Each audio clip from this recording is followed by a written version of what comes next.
Bonjour, dans cette vidéo, nous allons corriger l'activité intitulée « Comment étudier la fonction exponentielle qui à x associe e de x ».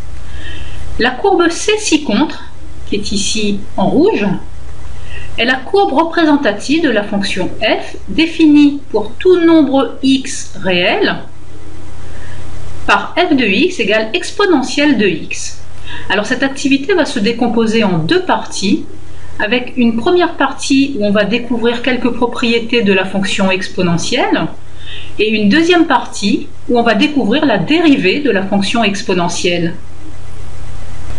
On commence bien sûr par la première partie, on découvre quelques propriétés. À partir de l'observation du graphique, premièrement, donner la valeur de exponentielle de 0. Donc on a ici en rouge la courbe de la fonction exponentielle. Sur l'axe des abscisses, on va prendre x égale 0 et on va voir sur la courbe l'ordonnée qui est égale à 1. Donc on va pouvoir dire que exponentielle de 0 est égale à 1. Deuxième question, indiquer pour tout x réel le signe de exponentielle de x. Eh bien, tu vois bien que pour tout x réel, la courbe de la fonction exponentielle est toujours située au-dessus de l'axe des abscisses. Donc ça veut dire quoi? Ça veut dire que pour tout réel x, eh bien l'exponentielle de x est toujours strictement positive. E de x est strictement supérieur à 0. Enfin, troisième question, indiquer le sens de variation de la fonction f qui à x associe exponentielle de x. Eh bien, tu vois bien que la courbe de la fonction f est une courbe qui monte. Donc, on va pouvoir dire que la fonction f qui à x associe exponentielle de x est une fonction qui est croissante sur l'ensemble des nombres réels. On passe à la deuxième partie, on découvre la dérivée. Les points A, B, C sont les points de la courbe C dont les abscisses sont 0, 1 et 2. Alors ici, on a le point A sur la courbe qui a pour abscisse 0, le point B sur la courbe qui a pour abscisse 1 et le point C toujours sur la courbe qui a pour abscisse 2. Les droites T0, T1, T2 sont les tangentes à la courbe C au point A, B et C. Donc tu vois ici au point A qu'on a la tangente à la courbe au point A qui s'appelle T0. Au point B, la tangente s'appelle T1.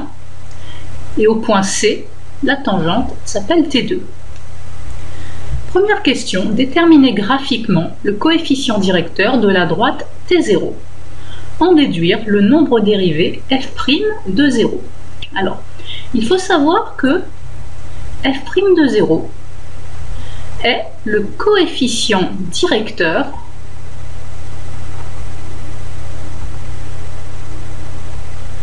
de la tangente,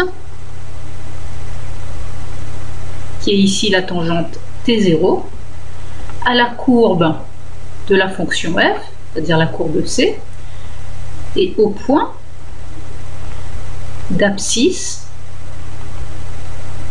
0, qui est en fait le point A. Donc ici, comment est-ce que je vais faire pour avoir f' de 0? Comment vais-je obtenir le coefficient directeur de cette droite T0? Eh bien, je prends un point A sur cette droite, je vais prendre un point, disons, A' sur cette droite, et je vais faire tout d'abord un déplacement suivant l'axe des Y pour aller de A à A'. Donc ici, tu peux voir que je vais descendre de une unité, donc je vais faire un déplacement de -1. Je vais diviser ce nombre par un déplacement, cette fois-ci, suivant l'axe des X, pour toujours aller vers le point A'. Donc ici, tu vois que je vais me déplacer de une unité vers la gauche. Cela me fait donc un déplacement qui est égal aussi à -1. Et donc, f' de 0, c'est-à-dire le coefficient directeur de cette droite T0, est égal au quotient de -1 par -1. Et cela nous donne donc le nombre 1.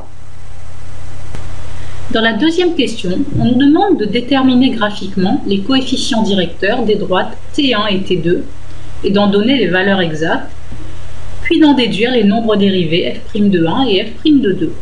Alors, on va tout d'abord commencer par f' de 1. Et comme précédemment, on peut dire que f' de 1 est le coefficient directeur de la tangente, qui est ici la tangente T1, à la courbe C, et la tangente ici au point B d'abscisse 1. D'accord? Donc comment est-ce que je vais obtenir f' de 1? Eh bien, il va falloir obtenir le coefficient directeur de la tangente T1. Pour cela, je prends 2 points sur cette tangente. Alors justement, j'ai déjà le point B et j'ai aussi le point O. Et je vais faire un déplacement suivant l'axe des Y pour aller de O à B, par exemple. Donc tout d'abord, tu vois que je vais monter de E unité. Donc, je vais avoir E sur un déplacement maintenant suivant l'axe des X pour aller à B. Et tu peux constater que ici, je vais de une unité vers la droite. Donc, ce sera sur 1. On peut donc dire que f' de 1 est égal au nombre E. Puis, je vais passer à f' de 2. Et de la même manière, je peux dire que f' de 2 est le coefficient directeur de la tangente T2 à la courbe C.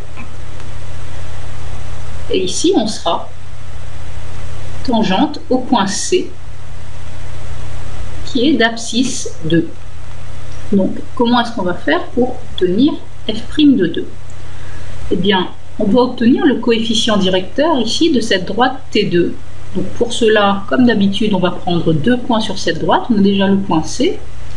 Et on va prendre ici le point C'. Et on va faire un déplacement d'abord suivant l'axe des Y pour aller de C' à C. Donc ici, quel est le déplacement vertical? Eh bien, tu vois bien qu'on va monter de E puissance 2 unité E au carré. Donc, on va voir E au carré sur, maintenant, un déplacement suivant l'axe des X. Donc, pour aller à C, tu vois que je vais faire une unité vers la droite. Donc, ce sera sur 1. Donc, on peut dire que f' de 2 est égal à exponentielle de 2.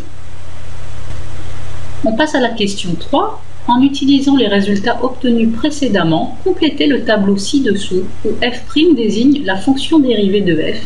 Et que remarque-t-on? Alors, on a dans la première ligne des valeurs de x, à savoir x égale 0, 1 ou 2, puis les valeurs correspondantes de f de x, c'est-à-dire, eh bien, f de 0, c'est l'exponentielle de 0, ça vaut 1, f de 1, c'est l'exponentielle de 1, c'est le nombre e, et f de 2, c'est l'exponentielle de 2, donc e au carré. Qu'en est-il pour f' de 0? Eh bien, on avait trouvé, nous, que f' de 0 était égal à 1, c'était le coefficient directeur de la tangente T0. Pour f' de 1, on avait vu que c'était le coefficient directeur de la tangente T1, et on avait trouvé f' de 1 égal à E. Et pour f' de 2, on avait dit que c'était le coefficient directeur de la tangente T2, et on avait trouvé exponentielle de 2. Donc, qu'est-ce qu'on remarque? Eh bien, ce qu'on peut voir, c'est que f de 0 est égal à f' de 0, f de 1 est égal à f' de 1, f de 2 est égal à f' de 2, donc on a envie de dire que f' de x est égal à f de x, c'est-à-dire à exponentielle de x. Dans la quatrième et dernière question, on admet justement que la dérivée de f s'exprime par f' de x égale exponentielle de x. En utilisant un résultat obtenu dans la première partie, indiquez le signe de f' de x, c'est-à-dire le signe de exponentielle de x.